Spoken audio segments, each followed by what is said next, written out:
हमारा माननीय प्रधानमंत्री जी और माननीय मुख्यमंत्री जी गाजियाबाद आएंगे, हम वहां पैदल मार्च करेंगे तमाम जनता के साथ। तो कहीं ना कहीं वो घोषणा भी जो हमें लगता है उन लोगों को ये लगा कि ये मामला ज़्यादा बढ़ जाएगा, इसलिए उन्होंने आनन फानन में ये सारा काम करा। कि पब्लिक जाग चुकी है, जनता अपने हक और अधिकार के लिए लड़ाई लड़ने के लिए सड़कों पर आ गई है और उन्हें दिख रहा है कि कहीं ना कहीं 2024 में इस लोकसभा सीट पर, बागपत लोकसभा सीट पर उन्हें हार का खतरा मंडरा रहा था। उस चीज़ को देखते हुए इन्होंने जनप्रतिनिधि जागे हैं और जब जाके समस्या का समाधान हुआ। शत्रु संपत्ति के विरोध में पिछले 66 दिनों से धरने पर बैठे आंदोलनकारियों के सामने प्रशासन हुआ नतमस्तक। महापंचायत में उमड़े जनसैलाब को देखकर आंदोलनकारियों की प्रशासन ने मानी सारी मांग। 10 महीने पहले आए हाई कोर्ट के आदेश को चढ़ाया फर्द में। शनिवार देर शाम धरना हुआ समाप्त, लोगों में खुशी की लहर। गाजियाबाद की मोदीनगर तहसील में पिछले 66 दिनों से शत्रु संपत्ति के विरोध में धरने पर बैठे आंदोलनकारियों की शनिवार को सारी मांग मान ली गई। जन संघर्ष समिति के अध्यक्ष व पूर्व जिला पंचायत सदस्य बबली गुजर ने बताया कि हमारे यहाँ महापंचायत थी और महापंचायत में लगभग 8 से 10 हज़ार लोगों का जनसैलाब जुड़ा था। उस समय एडीएम साहब आए थे, उन्होंने हमें सोमवार मंगल के लिए कहा था कि सोमवार मंगल तक आपका कोर्ट का आदेश कागज़ों पे चढ़ा दिया जाएगा। लेकिन आज अभी 24 घंटे हुए हैं और आज पूरा दिन यही घसम घस चला था। हमारा जो कोर्ट का आदेश है वो आ गया था कल और आज हमारा अमल दरामद हो गया है कुछ नंबरों पे और बाकी 2 या 3 दिन में सब पे चढ़ जाएगा अमल दरामद। हमारी शत्रु संपत्ति उस अमल दरामद को चढ़ने से ख़त्म हो गई है और दूसरा जो क्रिया विक्रय था जो बंद था वो भी हमारा खोलने के आदेश हो गए हैं, वो भी खुल गया है। जो भाई चाहे वो कल अपनी रजिस्ट्री करा सकता है। कौन कौन लोग शामिल हुए उसमें? आज हम जब सुबह यहाँ धरने पर थे तो हमें सूचना मिली थी कि हमारे सांसद जी और विधायक जी धरना स्थल पर पहुँच रहे हैं। तो हम सब लोग यहाँ समय से पहुँच गए थे क्योंकि हमारा धरना जारी था और हमें फिर 12 बजे के करीब माननीय विधायक जी एसडीएम कार्यालय में पहुँची और हमारी वार्ता लगभग 2-2.5 घंटे चली, जिसमें एसडीएम साहब थे, माननीय विधायक थी।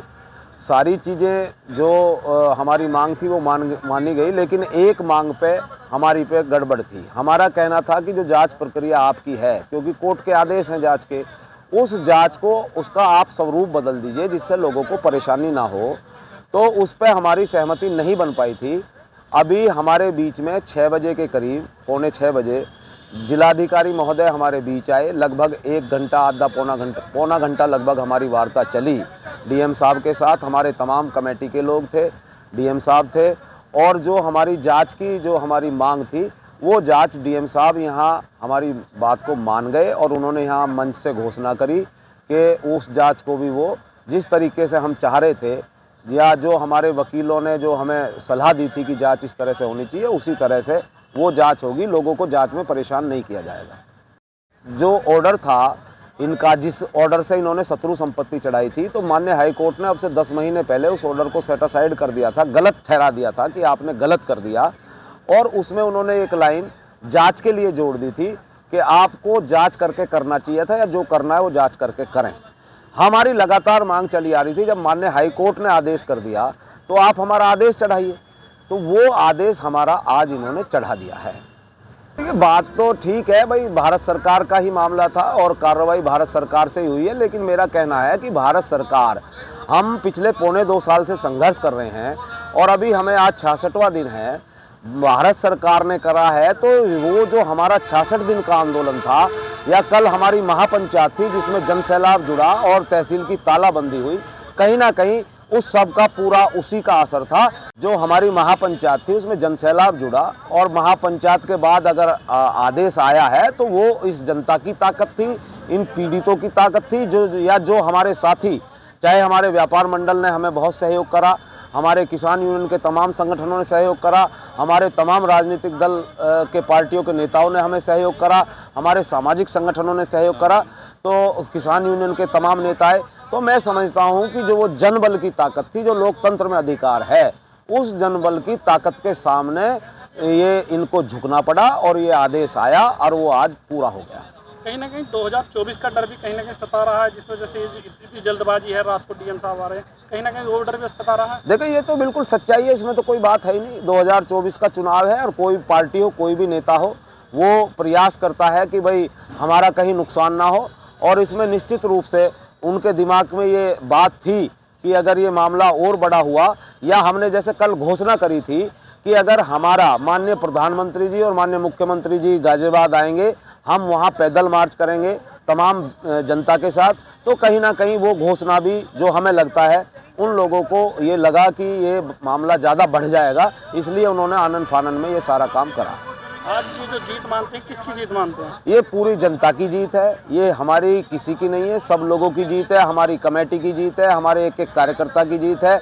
और जो तमाम पीड़ित थे, जो जिन्होंने लगातार 66 दिन तक यहाँ, और विशेष रूप से मैं कहना चाहता हूँ कि माताओं की जीत है, बहनों की जीत है, मातृशक्ति की जीत है। मातृशक्ति ने यहाँ 66 दिन तक लगातार अपने सब काम छोड़कर रात दिन यहाँ इस धरने पे योगदान करा। हमारा कल जब हमारी महापंचायत थी, मैं धन्यवाद करना चाहता हूँ व्यापार मंडल का भी, कि तमाम व्यापारियों ने, जो शहर में आज तक कभी नहीं हुआ, पूरी तरह हमारे समर्थन में बाजार बंद रखा, उसका भी कहीं ना कहीं प्रभाव पड़ा। हमारे तहसील के हमारे वकीलों ने, हमारे बैनामा लेखकों ने हमें पहले भी समर्थन करा था, और महापंचायत वाले दिन भी पूरी तरह से कार्य को बंद करके और हमारे समर्थन और सहयोग में वो लोग यहाँ रहे। मैं तमाम साथियों का, तमाम सभी लोगों का, जिसने भी हमारे इस धरने और आंदोलन में सहयोग करा, मैं उनका दिल की गहराइयों से, ये शत्रु संपत्ति जनसंघर्ष मोर्चा, उनका बहुत बहुत धन्यवाद करता है, आभार व्यक्त करता है।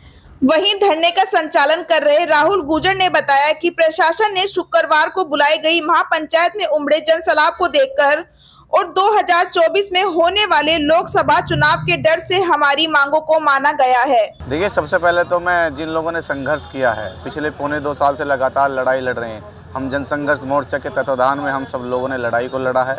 और मैं उन तमाम लोगों का धन्यवाद करना चाहूँगा जिन्होंने अपनी ज़मीन और हक और अधिकार के लिए घर से निकल कर इस लड़ाई को लड़ा है, आंदोलन में शरीक हुए।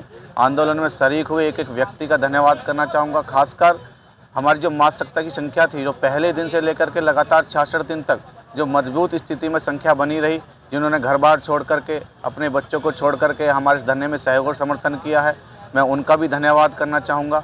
और साथ ही साथ मैं आपको बताना चाहूँगा कि आज अगर भारत सरकार, ये जनप्रतिनिधि आज जागे हैं, आज 66 दिन हो गए आंदोलन को, और बिना वजह के हम लोगों को परेशान किया गया है, जबकि हम पे तमाम सबूत हमारे पास हैं। हम लगातार पहले दिन से ही माइक के माध्यम से, मंच के माध्यम से इन अधिकारियों को और जनप्रतिनिधियों को सचेत कर रहे थे, उन्हें बताने का काम कर रहे थे कि हम पे तमाम सबूत, तमाम चीज़ें हैं। हमें बिना वजह परेशान किया गया है। इसमें अधिकारियों की गलती रही है, इसमें किसी जनप्रतिनिधियों का हाथ है, इसमें लेन देन का बहुत बड़ा मामला था, भ्रष्टाचार का प्रकरण पूरा रहा था, विलिप्त रहा था। लेकिन अगर आज 66वें दिन कोई जागा है तो इसमें कोई भारत सरकार की तरफ से तो मैं नहीं समझता। हालांकि जब भारत सरकार इसमें इन्वॉल्व है तो भारत सरकार ही इसे ठीक करेगी, लेकिन इसमें दबाव आने वाले समय जो 2024 में चुनाव आ रहा है उसको लेकर के, और हमारी जो पंचायत हमारी हुई थी महापंचायत, इसमें कई हज़ारों लोग इकट्ठा हुए। जब उन्हें पता लगा कि शहर के व्यापारी मंडलों ने सहयोग दे दिया है, तहसील के सभी वकीलों ने समर्थन दिया है, सभी बैनामा लेखकों ने समर्थन दिया है, और कल हज़ारों लोग संख्या थे, उन्होंने लगा कि पब्लिक जाग चुकी है, जनता अपने हक और अधिकार के लिए लड़ाई लड़ने के लिए सड़कों पर आ गई है।